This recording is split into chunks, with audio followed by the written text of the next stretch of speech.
The ultimatum arrived at midnight, delivered not by letter but by the man himself.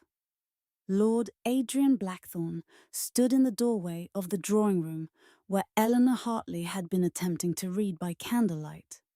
His presence filling the space like winter fog rolling across the moors. His pale face held no warmth, no invitation, only the cold finality of a judge pronouncing sentence.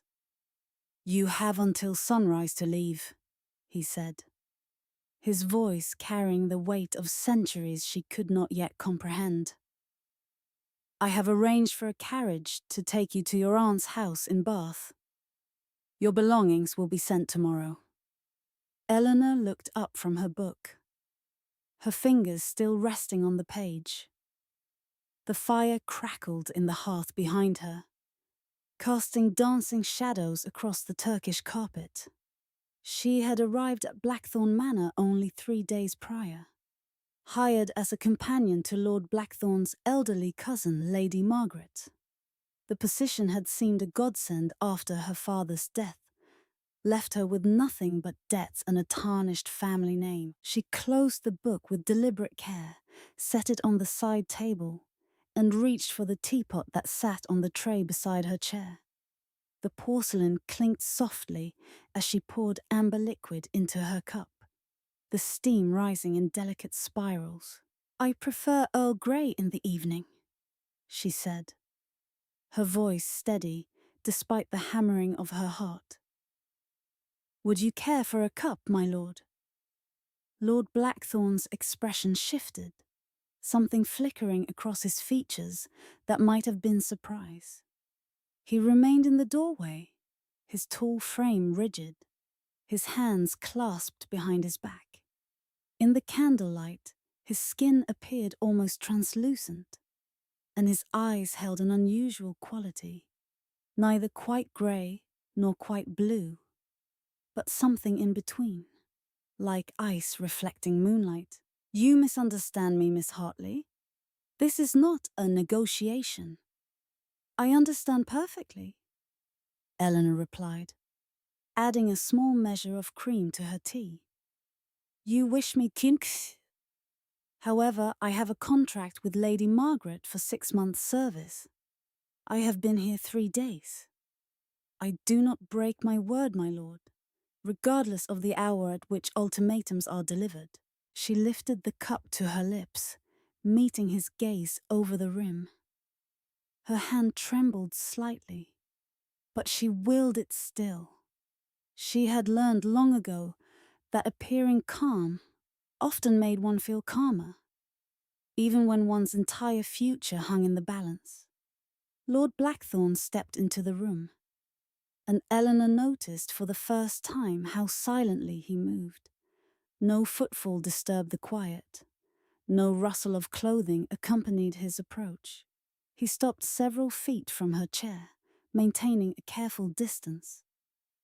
"Lady Margaret is unwell," he said, his tone softening fractionally. "She requires rest, not the disruption of a new companion. I have sent for her physician." "Then I shall sit with her until he arrives," Eleanor said. "That is, after all, precisely what a companion does." "You do not understand the situation. Then perhaps you might explain it to me, my lord, rather than ordering me about like a trespasser." Eleanor set down her teacup with more force than intended, the china rattling. "I have nowhere else to go. My aunt in Bath is a fiction I created to secure this position. My father died 6 months ago, leaving me with nothing. This position is all that stands between me and the workhouse. So forgive me if I do not leap to obey your midnight commands." The words emerged before she could stop them, raw and unpolished. She had not meant to reveal so much, but exhaustion and fear had loosened her tongue. She looked away, heat flooding her cheeks. The silence stretched between them, broken only by the settling of logs in the fire. When Eleanor finally dared to glance up, she found Lord Blackthorne studying her with an expression she could not decipher. His features, which had seemed so cold and remote, now held something almost like pain. "You should be afraid of me," he said quietly. "Should I?" Eleanor straightened in her chair. "You have done nothing to harm me. You have, in fact, provided me with employment, shelter, and apparently a great deal of excellent tea. I am not what you think I am. You are my employer's cousin. You are master of this house. Beyond that, I have formed no particular opinions."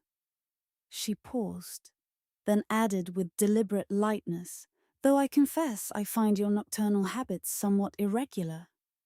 A ghost of a smile touched his lips, there and gone so quickly she might have imagined it. He moved to the window, pulling aside the heavy velvet curtain to look out at the darkness beyond. The grounds of Blackthorne Manor stretched into shadow, the formal gardens barely visible beneath the waning moon. "I have not entertained a companion for Margaret in 15 years, he said. "The last one left after a week, claiming the house was haunted. The one before that lasted 3 days. You are, in fact, the longest tenured of Margaret's companions in recent memory." "Perhaps the others lacked fortitude," Eleanor suggested. "Or perhaps they were simply unsuited to country life. Or perhaps they were wise enough to recognize danger when they saw it." Eleanor rose from her chair, smoothing her skirts. She crossed the room to stand beside him at the window, maintaining a respectful distance. Up close, she could see the fine lines at the corners of his eyes, the aristocratic planes of his face, the unusual pallor of his skin. He was, she realized, extraordinarily handsome in a way that seemed almost otherworldly. "I have known danger, Lord Blackthorne," she said softly. "I have watched my father drink himself to death while creditors circled like vultures. I have sold every possession of value to pay his debts. I have walked through London streets where women disappear, and no one asks questions. Whatever danger you imagine you pose, I assure you I have survived worse." He turned to face her fully, and for the first time she saw genuine emotion in his eyes. Anguish, loneliness, a desperate kind of hope that he was clearly fighting to suppress. "You do not know what you are saying." "Then tell me," Eleanor challenged. "Tell me why you want me gone so desperately. Tell me what frightens you about having another person in this vast, empty house." Lord Blackthorne drew in a breath, and Eleanor noticed he did so deliberately, as if breathing was something he had to remember to do rather than an automatic function. The observation sent a small shiver down her spine, but she held her ground. "I am cursed," he said finally.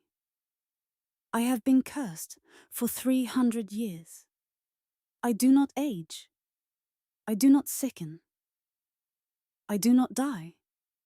And I do not wish to become attached to someone who will." The words settled like dust on the mantelpiece between them. Eleanor's rational mind insisted he must be mad, that such things were impossible. Yet something in his voice, in the ancient sorrow of his eyes, made her pause. She thought of the portraits in the gallery, the one labelled Adrian Blackthorne, 1547, that bore his exact likeness. She thought of Lady Margaret's odd comments about her cousin never changing, always the same. "Show me," Eleanor whispered. "What?" "If you are cursed, show me, prove it." Lord Blackthorne stared at her for a long moment, then moved with sudden impossible speed to the far side of the room. One moment he stood beside her, the next he was across the space, 20 feet away, without having crossed the distance between. Eleanor gasped, her hand flying to her throat. He picked up a letter opener from the desk, silver blade gleaming in the firelight. Without hesitation, he drew it across his palm. Eleanor cried out, starting forward, but he held up his other hand to stop her. She watched, transfixed, as the wound sealed itself before her eyes, the skin knitting together until no trace of the cut remained. "I am a vampire," he said, his voice flat and emotionless. "I was transformed in 1547 by a creature who thought it would be amusing to curse a young lord with eternal life. I have watched everyone I have ever cared for grow old and die. I have buried friends, lovers, servants, and strangers. I have learned that attachment brings only pain. So I live alone except for Margaret, who is herself quite elderly and will soon leave me as well." Eleanor sank back into her chair, her legs suddenly unable to support her. A vampire.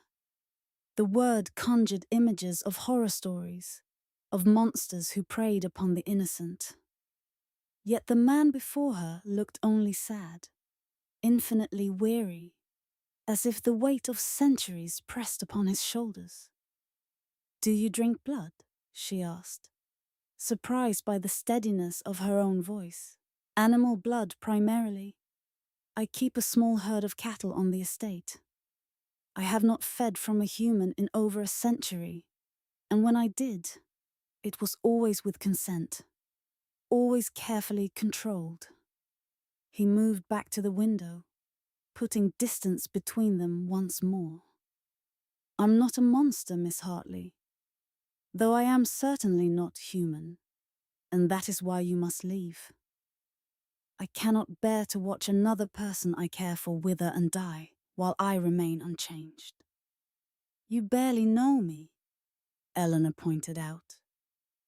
"How can you claim to care for me after 3 days? Because you poured yourself tea," he said simply. "Because you sat down when I ordered you to leave. Because you asked me to explain rather than fleeing in terror. Because you are the first person in decades who has looked at me and seen a man rather than a ghost." Eleanor picked up her teacup again, though the liquid had grown cold. She took a sip anyway, using the moment to gather her thoughts. Everything she had been taught about the world, about what was possible and impossible, had just been overturned. Yet she found herself less frightened than she would have expected. Perhaps because Lord Blackthorne's loneliness resonated with her own. Perhaps because she recognized in him a kindred spirit, someone who had been set apart from the world through no fault of his own. "I am not leaving," she said finally. "Miss Hartley, Eleanor, if we are to be honest with each other, you might as well use my given name." She set down the cup and folded her hands in her lap. "I am not leaving because I have nowhere to go, yes, but also because I do not believe you are the danger you claim to be. You have had 3 days to harm me if that was your intention.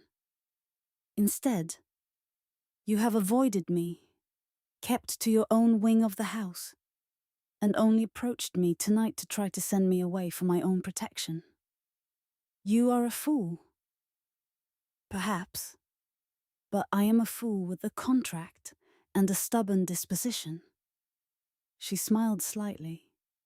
"My father always said it would be my downfall." Lord Blackthorne returned to stand before her, and this time he did not maintain his careful distance. He knelt beside her chair, bringing his eyes level with hers. Up close, she could see the inhuman quality of them, the way they seemed to catch and hold the light, the depths that spoke of centuries of experience. "I will hurt you," he said softly. "Not intentionally, but inevitably. You will grow old while I remain as I am. You will sicken, weaken, die. And I will be forced to watch, powerless to stop it. That is the curse of immortality, Eleanor. Not the endless years, but the endless losses. Then we shall make the most of whatever time we have, Eleanor replied. She reached out, hesitated, then gently touched his cheek. His skin was cool beneath her fingers, but not unpleasantly so, like marble warmed by the sun. Is that not what all mortals must do? We are all dying, Lord Blackthorne, from the moment we are born. The only question is whether we choose to live in the meantime. He closed his eyes at her touch, and Eleanor saw a single tear escape to trail down his cheek. She caught it with her thumb, surprised to find it warm and entirely human. Adrian, he whispered. My name is Adrian. Adrian, she repeated, testing the name on her tongue. It suited him, she thought. Strong but gentle, ancient but somehow timeless. He opened his eyes and captured her hand in his, pressing it against his chest. My heart still beats, he said, slowly, but it beats. I am not entirely dead, only changed. Cursed to walk between worlds, belonging fully to neither. Then perhaps you need someone who understands what it means to be caught between worlds, Eleanor said. I am neither wealthy nor destitute, neither married nor entirely free, neither welcome by society nor completely cast out. I too exist in the spaces between, Adrian. Perhaps that is why fate brought me to your door. He studied her face as if memorizing every feature, every curve and line. You should be terrified. You should be running for your life. Should I? Eleanor smiled. I find I am many things at this moment, but terrified is not among them. Curious, certainly. Overwhelmed, perhaps, but not afraid. Not of you. Adrian rose abruptly, pulling away from her touch.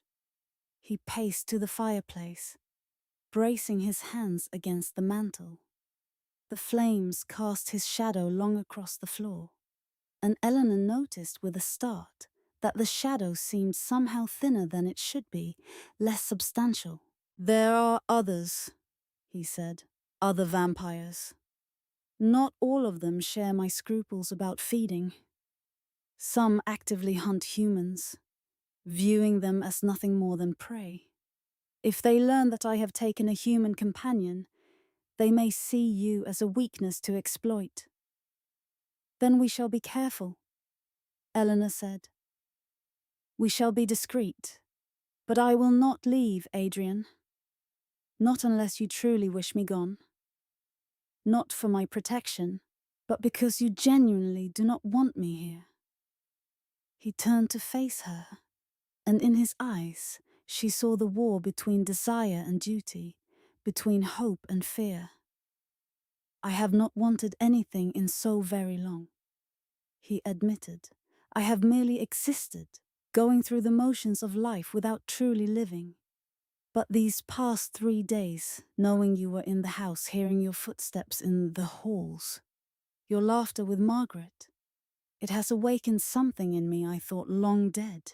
Then let it live, Eleanor urged. She rose and crossed to him, taking his hands in hers. They were cool but not cold, strong but gentle. Let yourself feel again, Adrian. Let yourself hope. Even if it ends in sorrow, is that not better than this half-life of isolation? You do not know what you are asking. I am asking for a chance, Eleanor said. A chance to know you, to understand you, to perhaps care for you as you seem to already care for me. Is that so terrible? Adrian pulled her close, wrapping his arms around her with a tenderness that belied his supernatural strength. Eleanor rested her head against his chest, and heard the soul-steady beat of his heart. It was real. He was real. Whatever else he might be, he was not a monster. "The sunrise is still hours away," he murmured into her hair. "You could still leave. I would ensure you were provided for, that you never wanted for anything." "I am quite comfortable where I am, thank you," Eleanor replied, "though I would appreciate it if you would sit with me. We have much to discuss, and my neck is beginning to ache from looking up at you." A genuine laugh escaped him, rusty from disuse but warm. He led her back to the chairs by the fire, and this time he sat in the one opposite hers, close enough to touch but respecting her space. Eleanor poured fresh tea for them both, and they sat in companionable silence for a long moment, simply existing together. "Tell me about your life," Eleanor said finally. "Not the curse, not the darkness. Tell me about you. What did you love before you were transformed? What brought you joy?" Adrian cradled his teacup, staring into its depths, as if seeing the past reflected there. "Music," he said softly. "I loved music. I played the lute, though I suppose that dates me terribly. I would spend hours in the garden, composing songs that no one else would ever hear." "Do you still play?" "I have not touched an instrument in 200 years. "Why not?" He looked up at her, surprise evident in his expression. "I suppose I felt I no longer had the right. That creating beauty was a privilege reserved for the living." "That is the saddest thing I have ever heard," Eleanor said. "You must play for me, Adrian. Promise me you will play." "I do not even know if I remember how." "Then we shall learn together." "I play the pianoforte, though not particularly well. My father could not afford a proper teacher, so I taught myself from books." She smiled at the memory. "I'm quite dreadful, actually, but I enjoy it nonetheless." "I should like to hear you play," Adrian said, and there was such longing in his voice that Eleanor's heart ached. They talked through the night, sharing stories and secrets as the candles burned low and the fire reduced to embers. Eleanor learned about Adrian's human life, his family, his hopes and dreams before the curse. He had been a scholar, she discovered, fascinated by natural philosophy and the workings of the world. He had wanted to travel, to see distant lands, to learn everything there was to know. "And did you?" Eleanor asked. "Did you travel?" "For a time," Adrian admitted. "In the early years, before I understood the full weight of the curse. I saw Rome, Paris, Constantinople. I walked through ruins older than my human life and stood before wonders that took my breath away. But everywhere I went, I was alone. And eventually, the loneliness became unbearable, so I came home to Blackthorne Manor and stayed. That must have been terribly isolating." "It was safer," Adria said. "For everyone." Eleanor reached across the space between them and took his hand. "You are not alone anymore," she said simply. The words seemed to break something in him. He pulled her from her chair and into his arms, holding her as if she were infinitely precious, infinitely fragile. Eleanor wrapped her arms around his neck and let herself be held, feeling the tremors that ran through his body, the release of centuries of pent-up emotion. "I do not deserve this," he whispered against her hair. "I do not deserve you."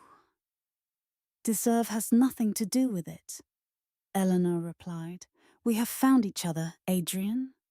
Against all odds, in this vast and lonely world, we have found each other. That is gift enough. They remained that way until the first grey light of dawn began to creep through the windows. Adrian stiffened, pulling back to look at her face. The sunrise, he said. Yes, Eleanor agreed. I'm still here. So you are. He cupped her face in his hands, his thumbs tracing the curves of her cheekbones. Eleanor Hartley, you are either the bravest woman I have ever met or the most foolish. Cannot I be both? He laughed again, and Eleanor thought she could spend the rest of her life trying to coax that sound from him. Yes, he said, I suppose you can. As the sun rose over Blackthorne Manor, Adrian led Eleanor through the house to the east wing, where heavy curtains kept out the light. He showed her his private chambers, the library where he spent his nights reading, the music room where dust-covered instruments waited in silent reproach. The sunlight weakens me, he explained. It does not destroy me, as the legends claim, but it drains my strength, makes me vulnerable. So I sleep during the day and wake at dusk. Then I shall adjust my schedule accordingly, Eleanor said. I have never been particularly fond of mornings anyway. You would do that? Rearrange your entire life for me? I would do a great deal more than that, I think, Eleanor said softly. If you will let me. Adrian drew her close once more, and this time he pressed his lips to her forehead in a kiss so gentle it brought tears to her eyes. I am afraid, he admitted. I am so very afraid of losing you. Then we shall be afraid together, Eleanor said. But we shall also live together, Adrian. Truly live, for however long we have. The weeks that followed brought a transformation to Blackthorne Manor, more profound than any curse. Eleanor tended to Lady Margaret during the day, reading to her, keeping her company, ensuring she took her medicines. But as dusk fell, she would make her way to Adrian's chambers, and together they would explore the house and grounds, talking for hours about everything and nothing. Adrian taught her about the supernatural world, the rules and hierarchies that governed vampire society, the dangers and the wonders. Eleanor, in turn, taught him how to laugh again, how to find joy in small moments, how to be present rather than merely existing. They played music together in the dusty music room, Eleanor at the pianoforte, and Adrian relearning the lute. Their first attempts were comically terrible, but they persevered, and gradually the music improved, filling the empty halls with sound and life. Lady Margaret, despite her illness, seemed to rally with Eleanor's presence. She watched the growing bond between her cousin and her companion with knowing eyes and a small, satisfied smile. I knew you were the right one, she told Eleanor one afternoon. I knew you would be brave enough to see past the curse to the man beneath. You knew? Eleanor asked, startled. About Adrian? My dear child, I have known Adrian since I was a girl. My grandmother told me the truth before she died, as her grandmother told her. We have always protected him, kept his secret, ensured he was never alone. Lady Margaret patted Eleanor's hand with her gnarled fingers. But we cannot live forever, and I have worried about what would become of him after I was gone. Now I need not worry. I will take care of him, Eleanor promised. And he will take care of you, Lady Margaret said. That is how love works, my dear. It is a partnership, not a burden. But as autumn deepened into winter, Shadows began to gather at the edges of their happiness. Adrian grew increasingly anxious, checking the locks on doors and windows, insisting Eleanor stay close to the house. When she pressed him for answers, he finally admitted the truth. "There is a vampire in the area," he said, "an old one, powerful and cruel. His name is Constantine, and he has been hunting me for decades. He views me as a traitor to our kind because I refuse to prey on humans. What does he want? To punish me? To prove that my way of life is weakness?" Adrian's expression was grim. "And now that he knows about you, he will use you to hurt me." "Then we shall face him together," Eleanor said, though fear coiled in her stomach. "No. You must leave, Eleanor. Tonight, I will not risk your life." "We have had this conversation before," Eleanor reminded him. "I did not leave then, and I will not leave now. This is different. This is real danger, not hypothetical." "Then teach me how to protect myself. Give me the knowledge I need to survive." Eleanor grasped his hands, forcing him to meet her eyes. "I am not leaving you, Adrian. Not now, not ever. We face this together, or not at all." The confrontation came on a night when snow fell thick and heavy, blanketing the grounds in white silence. Eleanor was in the library with Adrian when the window shattered inward, glass exploding across the floor. A figure stood in the opening, tall and terrible, with eyes that glowed red in the darkness. "Adrian Blackthorne," the creature said, his voice like gravel and ice. "Still playing at humanity, I see. And you have acquired a pet." Adrian moved with supernatural speed, placing himself between Eleanor and the intruder. "Leave her out of this, Constantine.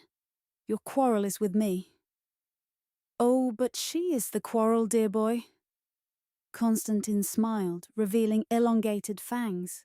"You have broken our most sacred law. You have allowed a human to know what we are. You have formed an attachment. Such weakness cannot be tolerated." "The laws are yours, not mine. Adrian Nansidend, I renounced your society centuries ago. And yet you still benefit from our protection, our silence." Constantine circled them like a predator. "Did you truly think I would allow this to stand? You make a mockery of everything we are." Eleanor stepped out from behind Adrian, ignoring his hiss of protest. She faced Constantine with her chin raised, refusing to show the terror that threatened to overwhelm her. "He is more human than you will ever be," she said clearly. "He has retained his compassion, his kindness, his capacity for love. What have you retained except cruelty and pride?" Constantine laughed, a sound like breaking bones. "Spirit. I like that. Perhaps I shall keep you for myself after I dispose of Adrienne. You would make an amusing plaything." "You will not touch her," Adrian snarled. And Eleanor saw his fangs extend, his eyes take on an inhuman gleam. This was the predator beneath the gentleman, the monster he had kept carefully leashed. "I will destroy you first." "You are welcome to try." The fight that followed was brutal and terrifying. The two vampires moved faster than Eleanor's eyes could track, smashing through furniture, leaving cracks in the walls. Adrian fought with desperate ferocity, but Constantine was older, stronger, more experienced in combat. Eleanor watched in horror as Constantine gained the upper hand, driving Adrian to his knees. The elder vampire produced a wooden stake from his coat, raising it high. Any last words, traitor? Yes, Eleanor said. She had found a silver letter opener on the desk, and now she drove it into Constantine's back with all her strength. The vampire shrieked, whirling on her. His hand closed around her throat, lifting her from the ground. Eleanor gasped for air, her vision darkening at the edges. You dare! Adrian's roar shook the walls. He launched himself at Constantine with inhuman fury, tearing the elder vampire away from Eleanor. She fell to the floor, gasping, watching as Adrian drove his own hand through Constantine's chest, grasping his heart. I told you not to touch her, Adrian said, his voice cold and final. Constantine crumbled to ash, his centuries catching up with him all at once. Adrian stood in the ruins of the library, covered in dust and blood, his chest heaving. Then he was at Eleanor's side, gathering her into his arms, his hands frantically checking her for injuries. Are you hurt? Did he harm you? Eleanor, speak to me. I am well, she managed, though her throat ached. Adrian, I am well. He buried his face in her hair and she felt wetness against her skin. Tears. He was crying, great shuddering sobs that shook his entire body. I nearly lost you, he choked out. I nearly lost you, and I do not think I could have survived it. But you did not lose me, Eleanor said, stroking his hair. I am here, and I am not going anywhere. They remained that way until Adrian's tears subsided and his breathing steadied. Finally, he pulled back to look at her, his eyes searching her face. You saved my life, he said wonderingly. You, a mortal woman, saved the life of a vampire. We saved each other, Eleanor corrected. That is what partners do. In the weeks that followed, as they repaired the damage to the library and life slowly returned to normal, Adrian became increasingly withdrawn. Eleanor would find him staring out windows, lost in thought, his expression troubled. When she asked what weighed on him, he would shake his head and change the subject. Finally, on a night when frost painted the windows with delicate patterns, he asked her to come with him to the music room. There, he sat at the pianoforte and began to play a melody she had never heard before, hauntingly beautiful and infinitely sad. I composed this 300 years ago, he said, when the last notes faded. The night I was transformed. I called it Farewell to the Sun.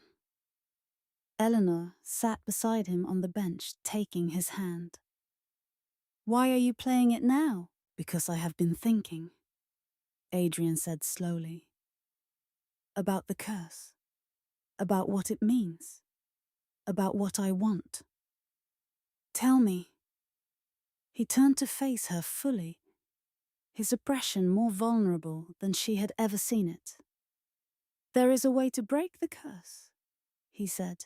I learned of it decades ago, but never pursued it because I had no reason to wish for mortality. But now, he cupped her face in his hands. Now I have every reason. Eleanor's heart began to pound. What way? True love, Adrian said simply. The curse can be broken by an act of true love, freely given. If I choose mortality for love's sake, if I willingly give up immortality to share a human life with someone, the curse ends. You would do that, Eleanor whispered. You would give up eternity. Eternity is meaningless without you, Adrian said. I have had 300 years of endless nights, Eleanor. I would trade them all for 50 years of mortal days with you. I would trade them for 20 years, for 10, for whatever time we could have together. But you would age. You would sicken. You would die. Yes, Adrian said, and he was smiling now, truly smiling. I would die. And that, my darling Eleanor, would be the greatest gift you could give me. The chance to be human again. The chance to live a real life, not this shadow existence. The chance to grow old with you, to face mortality together, to know that when my time comes, I will have truly lived. Eleanor felt tears streaming down her face. You certain? Adrian, this is not a decision to make lightly. I have never been more certain of anything, he said. I love you, Eleanor Hartley. I love your courage, your kindness, your stubborn refusal to abandon me even when wisdom dictated you should. I love the way you pour tea when faced with ultimatums, and the way you laugh at my terrible jokes. I love everything about you, and I want to spend whatever time I have left being worthy of that love. You are already worthy, Eleanor said through her tears. You have always been worthy. Then say you will have me. Say you will marry me, not as a vampire and his mortal companion, but as two ordinary people choosing to face life together. Yes, Eleanor said, laughing and crying at once. Yes, Adrian, yes. He kissed her then, a kiss that held 300 years of loneliness and longing, of hope deferred and dreams abandoned. But it also held the promise of tomorrow, of a future they would face together, mortal and finite and infinitely precious. The transformation happened at dawn, on their wedding day. Adrian stood in the garden as the first rays of sunlight broke over the horizon, Eleanor at his side. She watched as colour flooded his skin, as warmth returned to his body, as his heart began to beat with the strong, steady rhythm of human life. He gasped, falling to his knees in the snow. Eleanor knelt beside him, holding him as his body remembered what it meant to be mortal. He was crying again, but this time with joy. I can feel it, he said wonderingly. I can feel everything. The cold, the sunlight, the wind. Eleanor, I am alive. You were always alive, Eleanor said, helping him to his feet. But now you are free. They married that afternoon in the small chapel on the estate, with Lady Margaret as their witness. The old woman wept openly, her joy evident despite her failing health. She died peacefully 3 days later, content in the knowledge that Adrian would not face the future alone. Adrian and Eleanor Blackthorne lived 47 more years together. They travelled to all the places Adrian had seen as a vampire, but never truly experienced as a man. They filled Blackthorne Manor with laughter and music, opening its doors to those in need, creating a home rather than a mausoleum. They grew old together, their hair turning silver, their bodies growing frail. But their love never weakened, never faltered. If anything, it grew stronger with each passing year, each shared sunrise, each ordinary moment transformed into something precious by the simple fact of being together. On the night Adrian died, he lay in their bed with Eleanor beside him, holding his hand.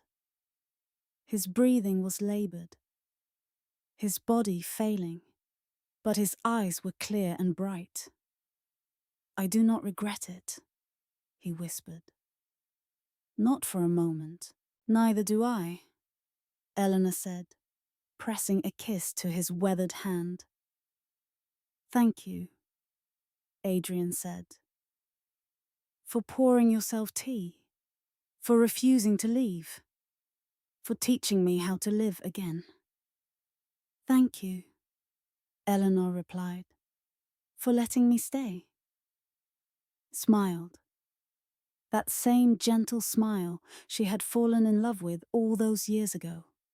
His eyes drifted closed. His breathing slowed, and then stopped. Eleanor sat with him through the night, holding his hand, remembering their life together. When dawn came, she rose and opened the curtains, letting sunlight flood the room. It illuminated Adrian's peaceful face, and Eleanor saw not the ancient vampire he had been, but the man he had chosen to become. A man who had traded eternity for love and found it to be the best bargain he had ever made. She lived 5 more years, long enough to ensure that Blackthorne Manor would become a refuge for those who needed it, a place of hope and second chances. And when her own time came, she went peacefully, knowing that whatever lay beyond, Adrian would be waiting.